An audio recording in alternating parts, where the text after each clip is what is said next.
Hello everyone, this is Jonas from Beazy. Before starting today's episode, I just wanted to let you know that Leo's microphone encountered some issues at a few different points in the recording. We apologize in advance for the disturbances you might hear and wish you a good listening. We hope you enjoy.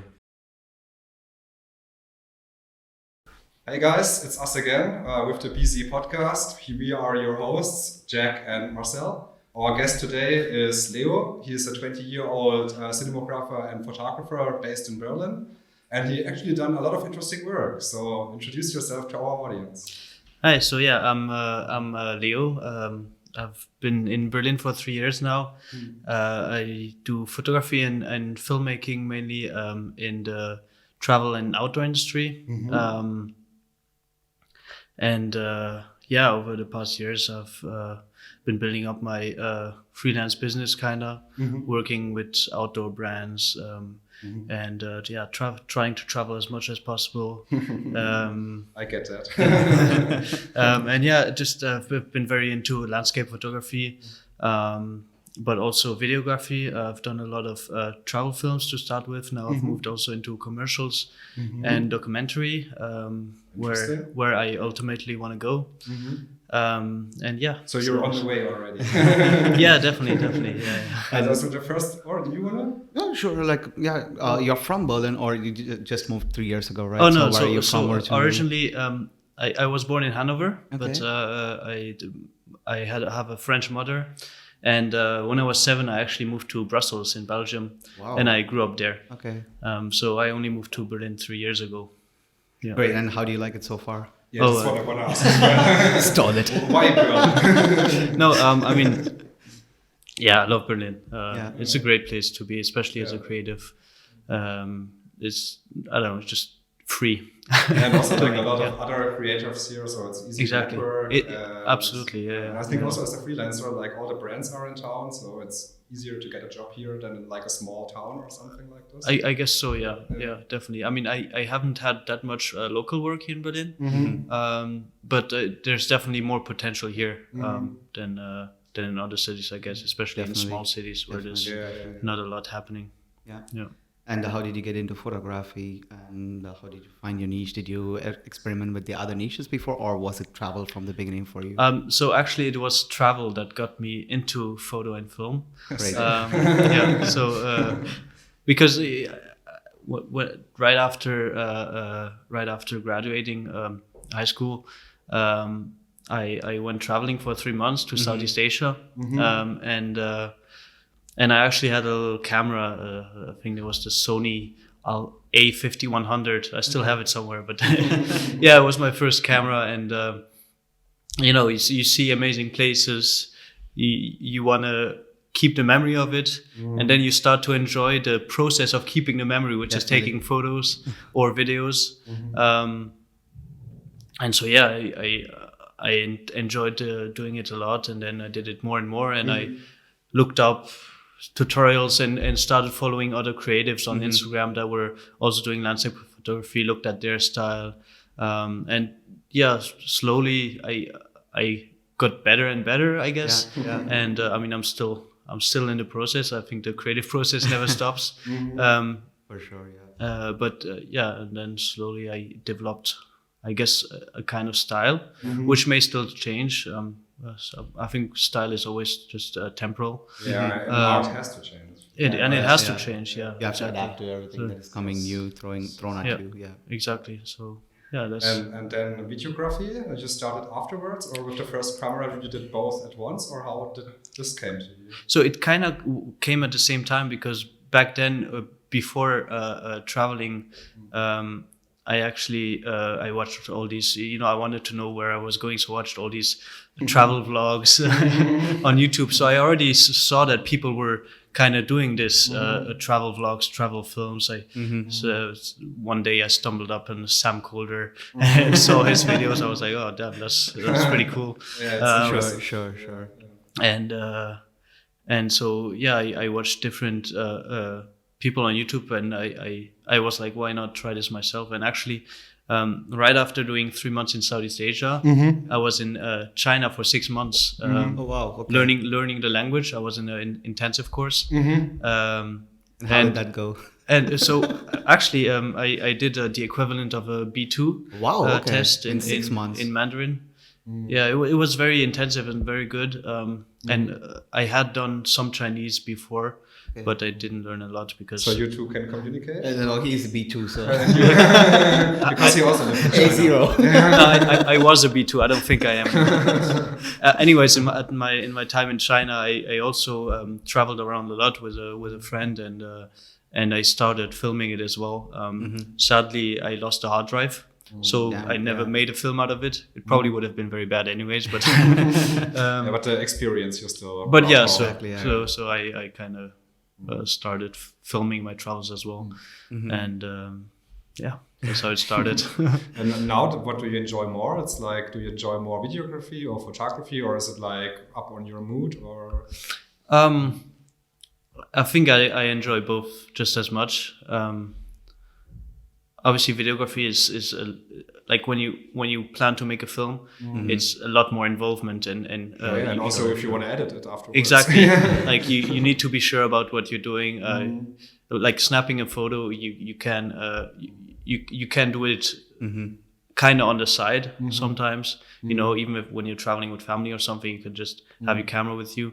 A video obviously is a whole different story, but I love the process, especially when I'm with people that do the same thing, the like-minded creatives. When I travel with them, that's when I really love, like, because everybody's excited about when to shoot what, and we plan Kind of push each other. and we get up we get up at sunrise and get to go to these amazing locations, and so yeah, that's what, yeah, so I love both just as much, but one is definitely harder than the other to me. Yeah, do you do post-processing by yourself, or do you get a cutter? Because No, so I do my own cutting.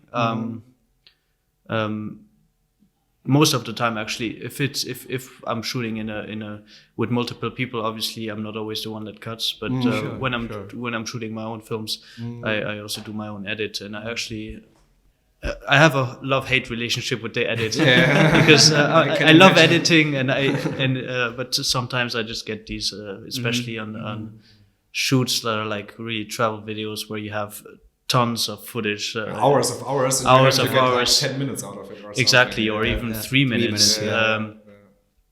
And you got to sort it all, and then you got to find the best shots and see what fits together and what makes sense, how to build a story and stuff. And sometimes, it's days of work, and then you're not happy with it, and you delete it all, and then you've just Start lost over days. again. And then sometimes, obviously, you get discouraged, and you stop for a while, and then you get back on. But I mean, that's the creative process. Of course. And I've seen all your videos, and you have done amazing work over there. Thank you. And like the cutting, and also like some video techniques that you shoot, The like toning and stuff also is really exactly. nice. And one particular thing, a smaller detail which I really like is like the drone movement that you involve. Like normally we see the drone revealing the spot in an inclining way towards the spot. But one thing which I noticed, like not many people do these days, is like on the sideways. Like you take the drone up and down in the sideways. Okay, It's just a nitty-gritty detail. Do you know was, which also video you're talking about? Also in the recent Audi video that you posted, the Okay. commercial one. Yeah. I noticed this panning in two of your videos, so which was really cool. So I really loved your style. Thank you. Shooting Yeah, and I'm editing not style. sure if it was me flying the drone in the audio video, but I was definitely part of the decision making. Yeah. Pretty cool. Yeah. Thank you. So as a travel photographer, how is it going for you in the last month, or how did Corona affect your business, your jobs? So I mean, first of all, I don't really make a lot of money through photography. It's mainly through videography, and it's. We should get into videography. And I've been actually only been doing it full time since 1.5 years, and so the first year went very well, and yeah, so especially thanks to some contacts and friends I had. Networking is always Exactly. I had some really great jobs that I enjoyed a lot. For example, the Audi shoot, which you mentioned.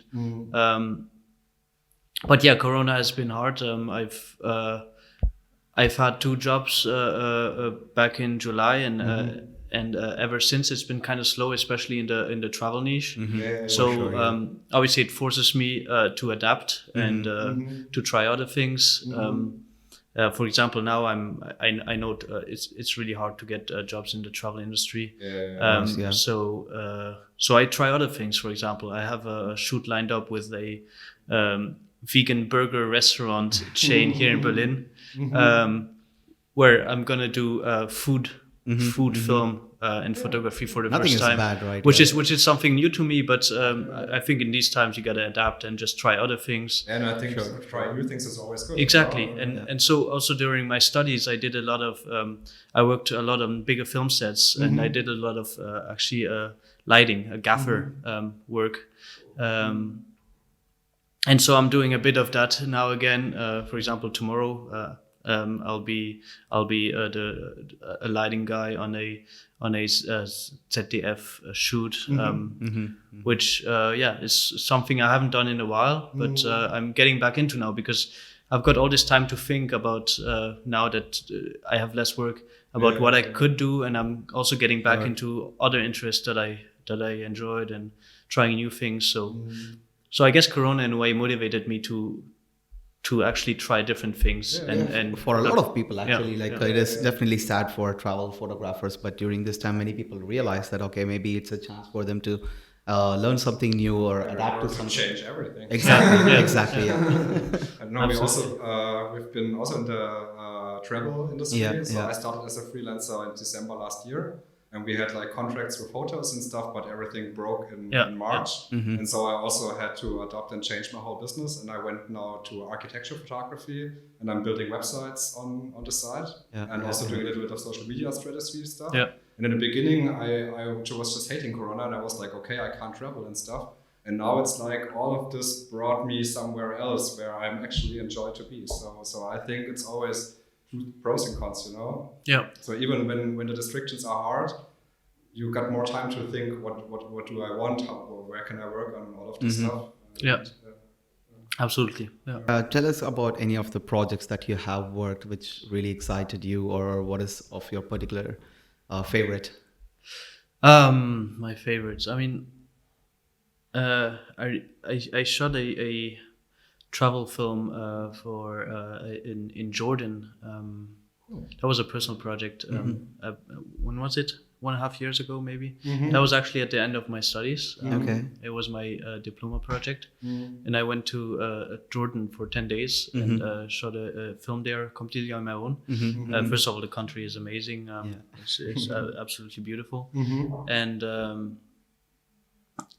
actually that film got me to travel to Los Angeles just half a year later because I got selected for a festival and they sent me out there with a friend. So that was a really great thing. That was a really good project. And then also I've got another personal project. Now I'm just talking personal projects, nothing commercial.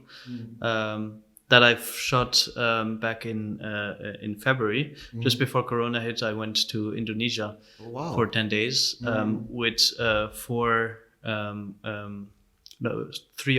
we were 4 people, 3 other creators that are pretty big on Instagram. I think it's Care for Art, Just Kai, and Eric Hiddenfalk, which are 3 amazingly great, great creators and really good creators. And so I knew Julian, which is the guy behind the Instagram account Care for Art, very well, and he tagged me along, and we so the thing was they had kind of an adventure planned where we climbed up an active volcano in Indonesia. Okay. And it I probably saw those stories. Probably. And it was we went up there and it took us I think in total 16 hours up with a night in the tent, and so it was through the jungle all the way to a camp where we only slept 2 hours because then we got up at midnight to be at the top at sunrise. And it was like that hike stretch at midnight to sunrise was only the last part, and that it was dark, and it was raining, so it was very slippery and wet. And we only had a few head torches, and then at one moment we realized that to the right and to the left of us there was nothing. There was just going down thousands of meters, and that if we would slip, that would basically be it. We would have been dead. And so this was really one of the craziest feelings almost of my life. And actually, and Kai actually dropped his head torch and just fell, and it just fell forever. We disappeared completely, and we're also. So I guess you completed the hike even faster than you should after that incident. Yeah, absolutely. And we also had to climb. But anyways, it was a very crazy story, and I think probably the most insane adventure of my life. And I'm actually going to be releasing a small documentary about it soon that I'm editing right now. Awesome. Yeah, that's something to look forward to. I'm pretty sure I saw those stories, and I thought your account looks familiar, so probably it's from there. But also cover arted some stories where he thought that they almost died and stuff like this. So I'm pretty sure I remember that. Yeah, I mean, these three guys I was with, they're very big on Instagram, so so it's very probable that you've already seen something about this. Especially when I follow them. And what gear do you use for your pictures and your videos now? So at the moment I use a Sony A7 III. I'd really love to upgrade to the new A7S III, at least for video. Yeah. But I'll save for that.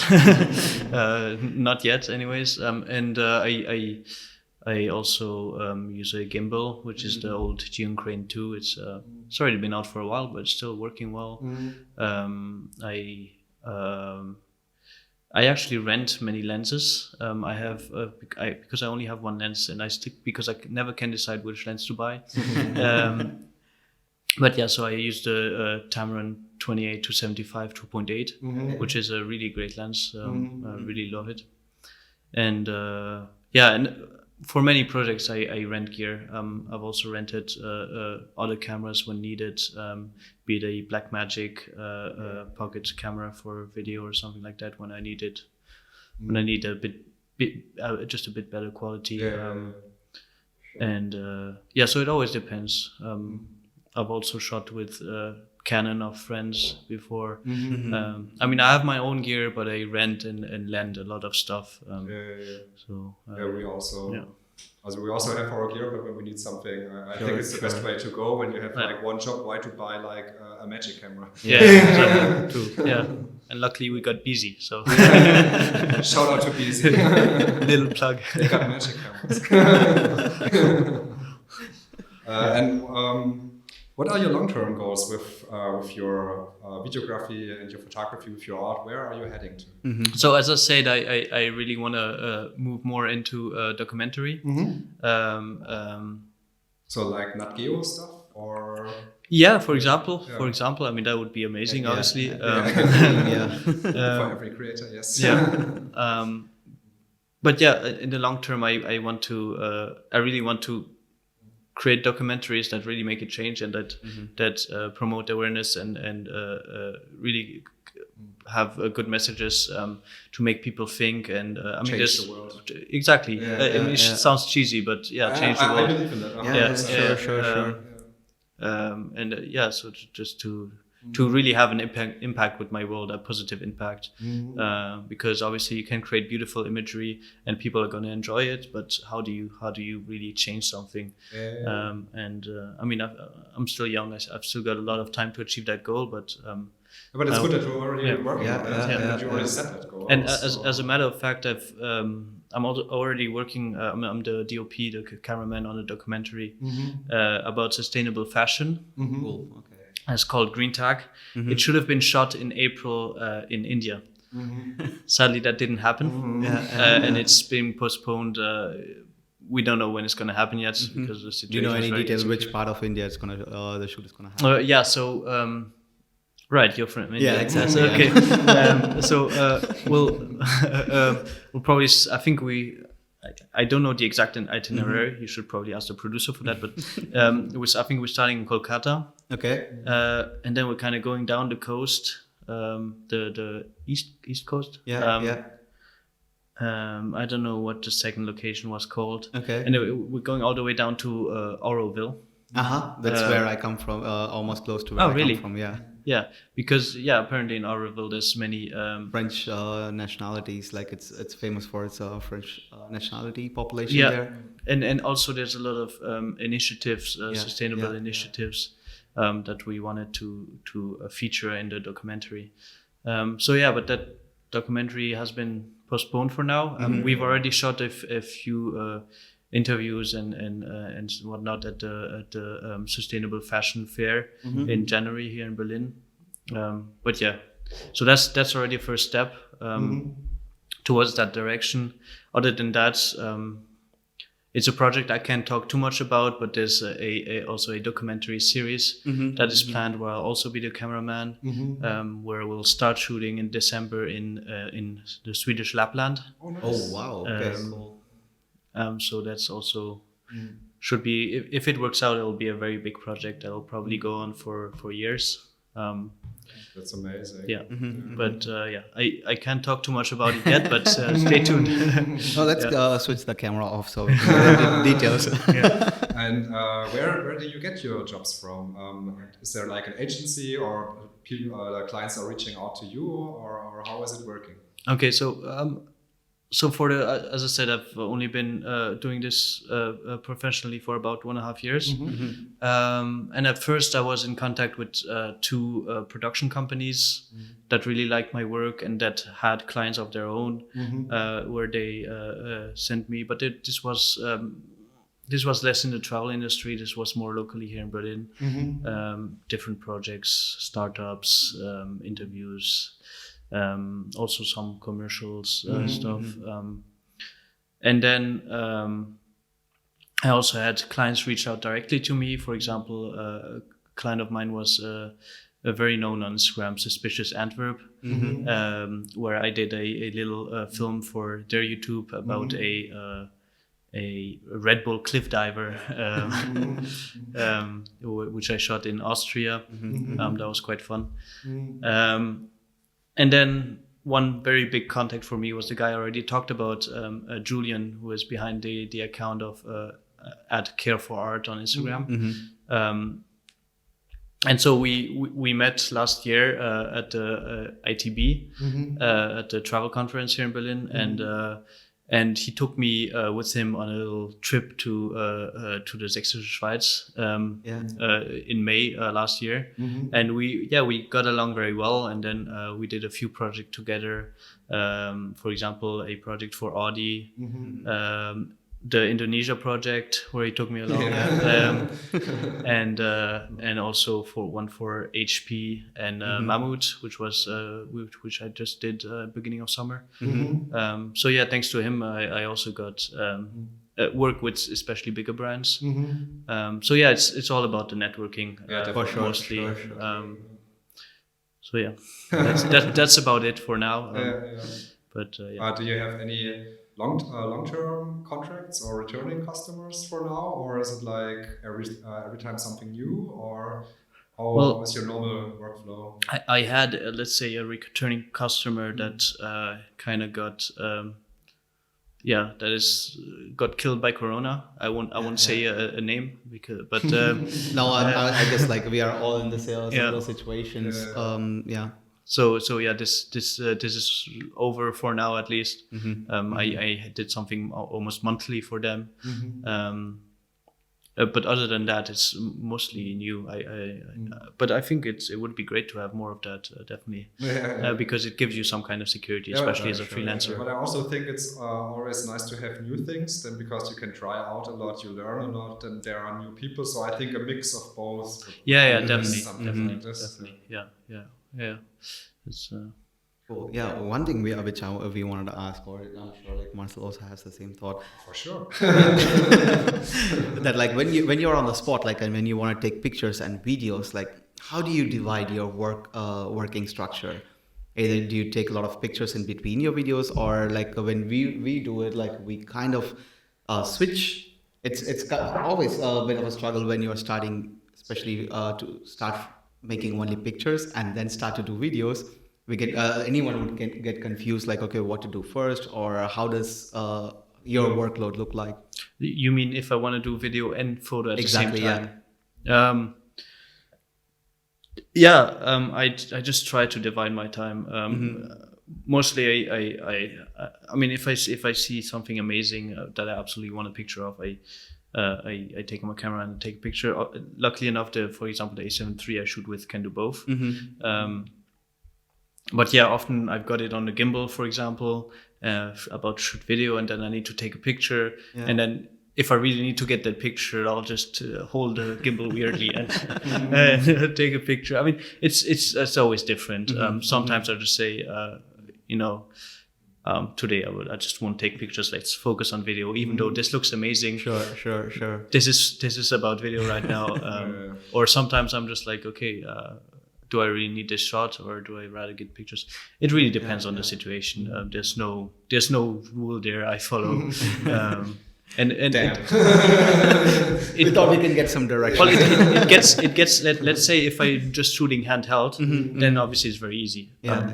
Because I can just take a picture, shoot a video, however I want. But when it's on the gimbal, for example, then it gets more complicated. Sure, because in the travel, like when you're doing some travel videos, there's always a kind of a struggle in your head, like, should I go for a time lapse here, or should I just take pictures? Because in time lapse, like, you don't want to kill it in between. And of course, as well, when you're taking videos and you see some moment and you always wish, like, okay, shit, like I should have taken a picture of this on the spot. Yeah, absolutely. I had a situation recently on the commercial shoot as well. We were in the Sächsische Schweiz again, which I go to quite a lot actually. It's close to Berlin. It's close to Berlin. Yeah, and we were at the Basteibrücke for sunrise, and we had incredible conditions, like clouds everywhere. The light was amazing going through the clouds. It was like super. It looked almost like a video game. And we were there actually on a commercial shoot, and we ended up only taking pictures. And after we're like, wait, we don't have any videos from that moment. Why don't we have any videos? So yeah, sometimes you just get caught into the, let's say, into the flow of taking these pictures, and you just you forget the other part. But do you create storyboards when you're doing videos? Depends on the video. Sometimes there's just a concept, and it depends how let's say how much creative freedom we have. If the client wants to know exactly what the video is going to look like up front, I also want to know it, and they want to make sure that it's going to be exactly like they want it. Obviously, I create a storyboard and follow that storyboard more or less. But then with many clients, it's been very, like, they gave us a lot of creative freedom. They just gave us a theme. For example, for Mammut, it was just it should be a local adventure with their clothes and stuff. So. So there we had a lot of creative freedom, and we were very spontaneous. And I always think that the spontaneous shots always turn out way better than the planned ones. So because when it's planned, like, you are having so much stress in your mind, like thinking, okay, I should really get this right. And if it's slightly different, you always feel like, no, this is not what I wanted. But when it's spontaneous, you really approach the scene and on the presence and build it. So yeah, I totally agree. Adapt with the conditions. Exactly, yeah. Especially with travel film, because because you just gotta take what's there. Sure. Not like other film sets where you can build up huge lights and build up a set and have props and and make it look. I mean, so you just gotta be flexible and go with what you have. And Great, but like a final product of the video, sorry. Does it come for you? Like, do you have a final vision in your mind when you're shooting the videos, or does it happen when you're editing? This again, I mean, most of the time I think of the edit when I shoot, and I think of the shoot when I edit. so I have often have visions of certain sequences. Let's say I come to a spot and I see a spot and I already have this in mind how a certain scene should play out. I try to shoot accordingly so that I can edit it in the way I want. Because if I'm editing it, I'll know exactly how to shoot it. But yeah, it depends on the video. Yeah. Sure. This is something I think which is hard to Yeah, learn. like, exactly. Already know like, okay, I want to use this and this and this transition, and I want to like tell the story, and then that you already know how to shoot is really nice. Yeah. Okay, let's change the topic again. What do you like about traveling? What do you like the most about traveling? Is it like do you really enjoy creating the content there, or do you also have some free time and make some holiday and just have fun, or what's the thing behind it? I think, I mean, primarily it's just seeing and experiencing these amazing places. And I feel like through photography and film, I force myself to see beauty in anything. Yes. So if I come to a place and it's not exactly like I imagined, for example, then you make it work. then I make exactly. Then I make it work, and it's just it makes me. I think photography makes me look at things differently because I see something in daily life, and it's just another thing. But I see it, and I have my camera in hand. I look for the beauty and how will I get some beauty out of this place, for example, or interesting compositions, and it's also in travel. What I really like is really what I want to do more is more adventure, more extreme adventures, more extreme hikes, because I feel that then I'm really at one with nature and I'm really experiencing it the fullest. So. Do you do this in your free time as well, like climbing or any extreme sports? I mean, I wish I would live nearer to the mountains, for example. Here in Berlin, everything's pretty flat. But yeah, I do. Whenever I'm someplace, I always try to go out, go hike or take the bike. So you are prepared.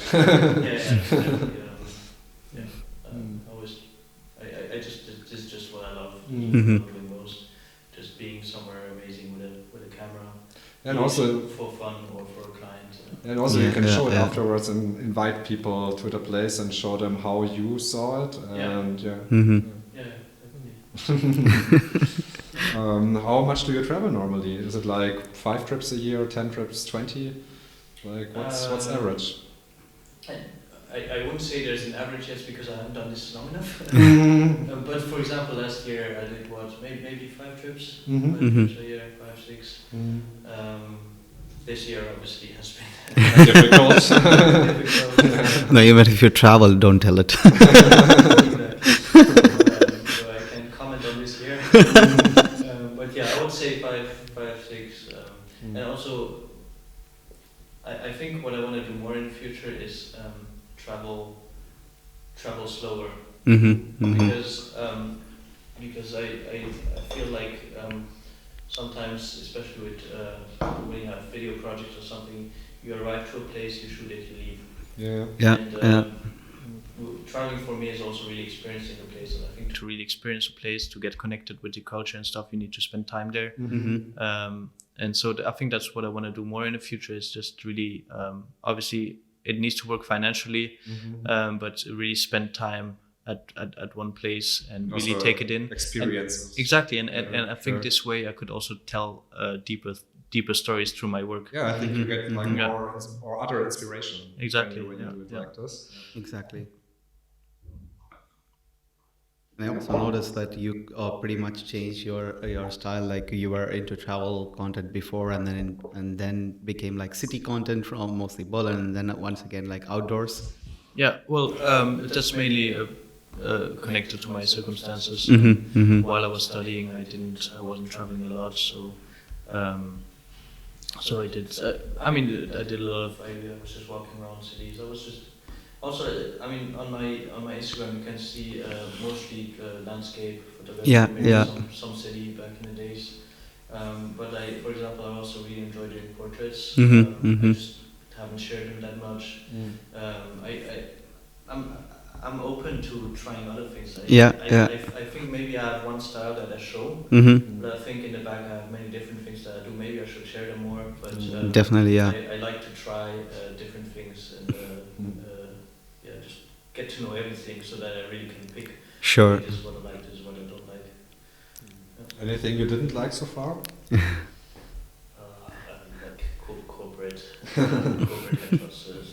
But that's also not. I don't think there's anything creative in that. I mean, you can make it creative, but then maybe it's not. Yeah, but most of the time they don't want it creative, right? They just want it like in a form, and that's not. They have a structure, yeah. Anything that doesn't challenge me creatively is not interesting to me. But yeah, I think so far most of what I've done I liked it. Otherwise, I wouldn't have done it. Yeah.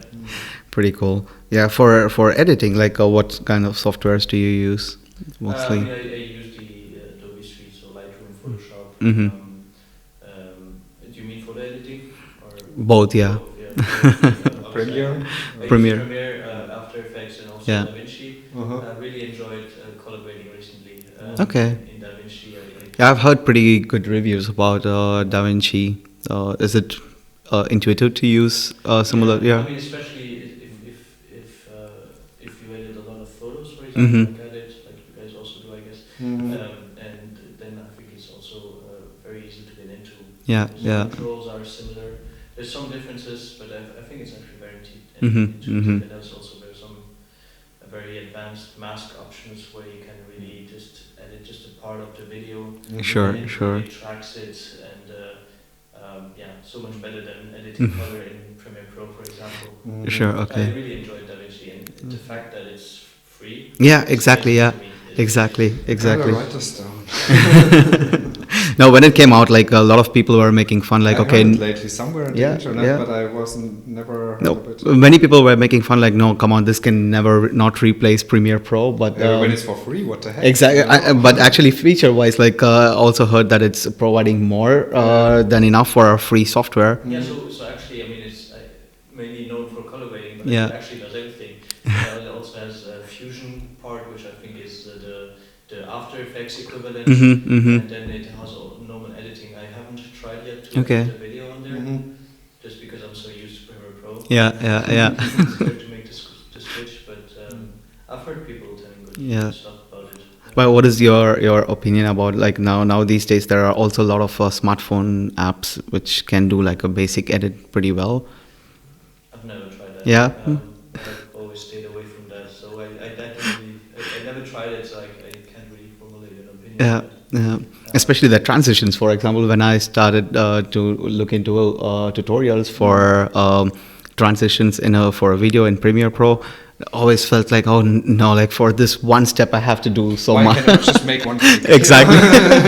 No, actually, I did take some pretty shortcuts in the past. Like when I started, like I will import that part of the video to my phone, and then I'll add the transitions here, and then export it back. But then you know, I'm sorry, but yeah. I think if you make it too easy, then it'll very very quickly. No, I took really crappy videos in there, so. No, but for example, about the transitions, you know, there's the whole craze about Samcoder, all these transitions and zoom transitions or whatever. And I mean, I use that too.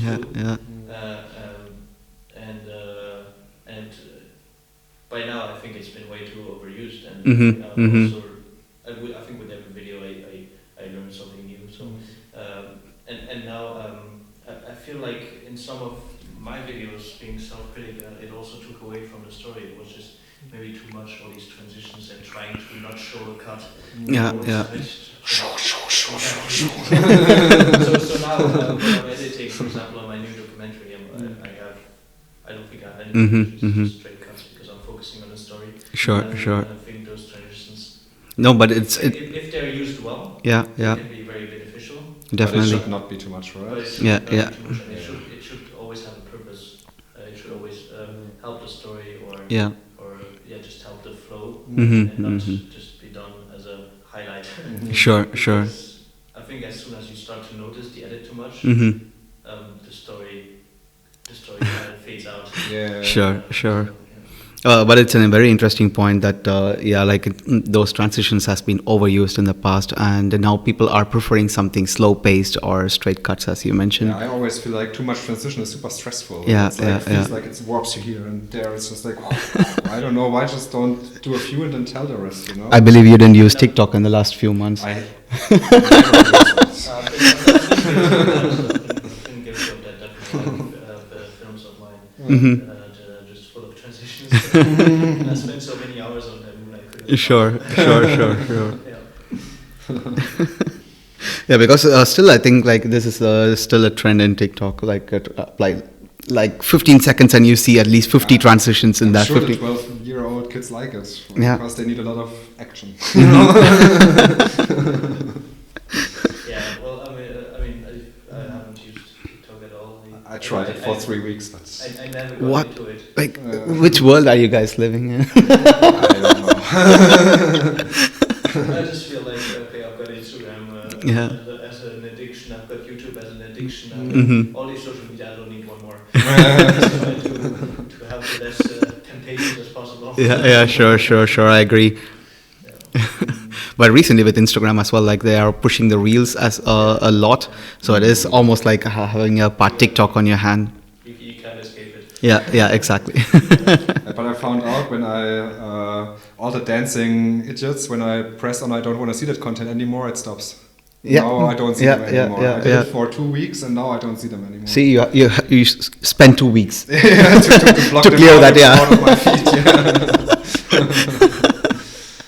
Just checking your recent campaigns right now. It looks really nice. Where did you shoot the Mammut or the Audi? Is it all? The Mammut was at Sächsische Schweiz, right? Yeah. And the Audi also in Germany? Or? Yeah, so the Audi was shot In Bavaria. in Bavaria and Austria. Really nice. Yeah. Pretty cool, yeah. It was shot almost a year ago, back in November Mhm, last year. mhm. We had some snow. Yeah, what I really like about your editing style, it's like there is this soft touch to it, and It's make really it dreamy. cinematic. Yeah, exactly. And also you nail on the color corrections. And for the videos, do you also use like a lot of ND filters and? Yeah, what's in your camera? Then? Exactly. Yeah. I mean, I already told you guys about my gear. I use a ND filter definitely because Yeah. Mhm. I keep Of course, yeah. the shutter speed Mhm. right. But yeah, I mean, other than that, there's nothing special I put on my lenses Mhm. or Mhm. stuff like that. It's if there's any effects, I guess they're done in post. But Yeah. Yeah. Do you shoot at Canon is it called Z-Log? I don't know, how is it called at Sony? Do you shoot in like this format and color grade everything by yourself? Or? So in Sony, I've actually really liked the format HLG, Uh-huh. which is hybrid log gamma, Uh-huh. which is easier to color grade. It's also really flat? Or? It's pretty flat, Uh-huh. but it's Raw, easier yeah. to color grade than S-Log and also easier to expose, Mhm. especially when you're in run and gun situations. Yeah, like yeah. I'm in a lot. Uh-huh. I guess on more planned out commercials with shot list and everything, maybe I would shoot more in S-Log, Mhm. Mhm. which is the equivalent of C-Log, I guess. Yeah. But no, I shoot in HLG, which Is it a 12-bit or a 10-bit there? actually that's the thing about this Sony's entry is still 8-bit. Okay. Wow. And, that's why I really want to upgrade, especially for mhm. video. I love the A7 III for photo. Mhm. For video, I wish I had more capabilities, Yeah, especially yeah. when color grading, because there just isn't that much information in Mhm. image. Mhm. So either a A7S III or even a bigger cinema camera, but these get expensive. So Like a red or something. For sure. I just looked into them somewhere and I was like, the camera 20 grand, the lens 15 or something. yeah, no, it just gets super expensive. Yeah, no, this is Yeah, very but they film expensive. like Star Wars with it. So. Yeah. Yeah, no, I mean- YouTubers using it for interviews and. But this one guy where I saw he's working with red, I guess. Okay. Like for example, this guy MKBHD, like he was the first guy who started using Red for YouTube. A lot of YouTubers that time there was not even 4K in YouTube, but he was shooting at 8K. Yeah, yeah. And many people ask like, okay, you're super crazy about this quality, but there was no platform where he could upload in that quality. But still, he was shooting it. But as you know, like from 1080p to 4K, you are 4% better, and from 4K to 8K, you are 2% better. So that's the point where he was aiming for. Going for perfection. Exactly. Yeah. I mean, he's a tech guy. Yeah, yeah. He's got the best stuff. I guess. Pretty sure. Yeah. What we normally ask is steps how to get in photography, but today we would ask what would you recommend the first step for somebody who want to go into videography. So what to look for? It's also for us. That's why. Yeah, I'm asking for myself. First timers, like people that have never done video before. I guess first of all, just get whatever camera you can. It can even be your phone, and just think of ideas and try to shoot them and try to edit them. And if you encounter problems and if you don't know how to do some things, just go to YouTube University. Because honestly, I would say 95% of what I know is learned through YouTube. And YouTube and the internet has so many resources. And I think if you're really passionate about something and you want to learn it, and you do the right research, you'll know how to do it in no time. I totally agree with that. Yeah. I mean, I've only been doing this for 3 years, 4 years, 4 years now. But before that, I had no idea. So it can go quite quickly. No, I totally agree. Because of course, there are tons and tons of tutorials about videography on YouTube and all the other platforms. But compared to photography, there is still way less, like the ratio wise. Because for photography, we would normally say like, okay, learn about compositions and try out different. Practice a lot. Exactly, practice a lot and find a niche and stuff like that. For videography, always people. What they think, like they get confused, like should I focus on compositions here, like, or should I focus about the technical details here? All of it. Yeah, exactly. What people get held up to is like, oh, I can't do video because I don't have the money to buy a nice Yeah. But same for photography also. Exactly, yeah. It's the same for photography, absolutely. Yeah. And so I think people should just start with what they have. Mhm. And almost everybody has a smartphone in their pocket nowadays. Yeah. And just try it. Just try it, and then eventually you'll develop your own style. Yeah, for learning the basic, it's more than enough. Yeah. Exactly. It's all about also, I think, developing the eye. As people say, the photographer's eye. I don't know if there's a videographer's eye, but I think it's Probably. Probably yes. Yeah. It's just about composition, definitely. I don't think anybody should worry about technical stuff in the beginning. Yeah. This is just this is stuff you can learn later. I think first of all you gotta develop the eye, and I think if you're passionate about it, you'll go really quickly. And also, I think when you have somebody who already has experience in video for the first project as well, this will really help a lot. This definitely helps. Yeah, if you have somebody that has done it before, or even somebody to learn along, somebody that wants to do the same thing as you, definitely helps because you can motivate each other, and just when you learn this, he learns this, and teach each other something. And you can grow together. I'm not sure if we asked that, but what did you before videography and photography? So where it comes from? So now it's like I filmed somewhere on the other side. Hello again. Welcome back to you. So as you said, I'm just 22 years old. So it's been school.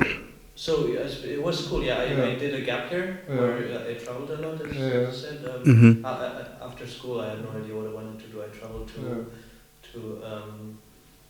as I said, to Southeast Asia for 6 months, for 3 months, sorry, and then 6 months to China. In that year, when I was in Southeast Asia for 3 months, one of these months was a month in Phuket where I did the European bar bartender school. Because what I realized is that I want to travel and I want to make travel, make a living out of travel. I was like, in the short term, how can I travel and earn money? I was like, yeah, you can. Bartenders, Yeah, for sure. They need bartenders everywhere in the world. For sure, So I sure, did sure. this thing, and then I also worked in China. I worked as a bartender for a while in a bar in Shanghai. And so, but then I got into film and photo more and more, and then I came to Berlin here. I went to university just for 18 months. And I kind of forgot that you're just 22 because like Yeah, you yeah. experienced so much. So Exactly, I thought yeah. like, okay, this guy should be older. But yeah, hey, it's amazing that you immediately after school like took the chance and went traveling and all this stuff. For me, I waited to go traveling until I was 27. I also went then for 7 or 8 months and had experience nearly years. And also this opened my eyes and showed me what I can do. And I think people should do this way earlier. The earlier they do this experience, it's really a game changer. And you see like what life has to offer, what's out there, how other people are living. You get grateful for little things, but you also get, I don't know, fixed on to see more of that stuff. I don't know. It's really nice that you did it really that young. Yeah, and I mean that's the only thing I knew back then is that I wanted to travel and I wanted to travel as much as possible and hopefully find a way to do it for a living. And so congrats. And it's nice. It's nice. So it kind of this dream kind of took on different paths. First it was bartending, but I knew that was only going to be temporal. And then it went into photo and video, and I never lost this dream of making travel my job. And after university, I went for it. It worked out quite well for it. Oh, it's pretty awesome, yeah. Until the coronavirus hit.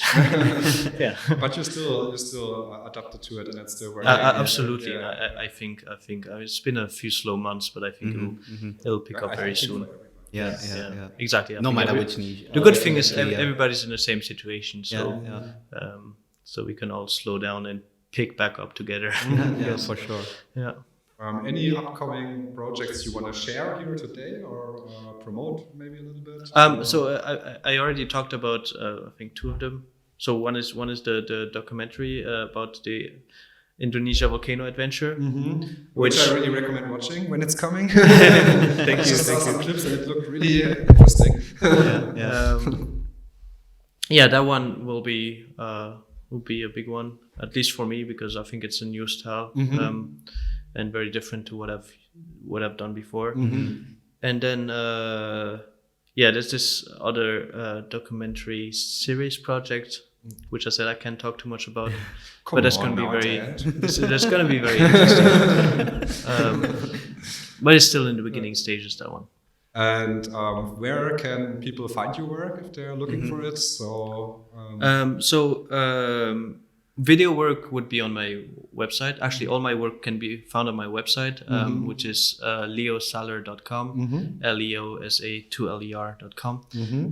And obviously also my Instagram, where I share all of my pictures, which is at leo_saller. It's really nice content, guys. You should definitely check it out. Yeah, all the links to his profile will be linked in the description box below for you to check it out later. And thank you so much, Leo, for sharing all this valuable insights towards in your travel world, and very happy to have you here today. Well, thank you very much for inviting me. It's been great. Thank you. We will see you guys once again with another amazing guest soon. Cheers by Jack and Marcel. And, Bye.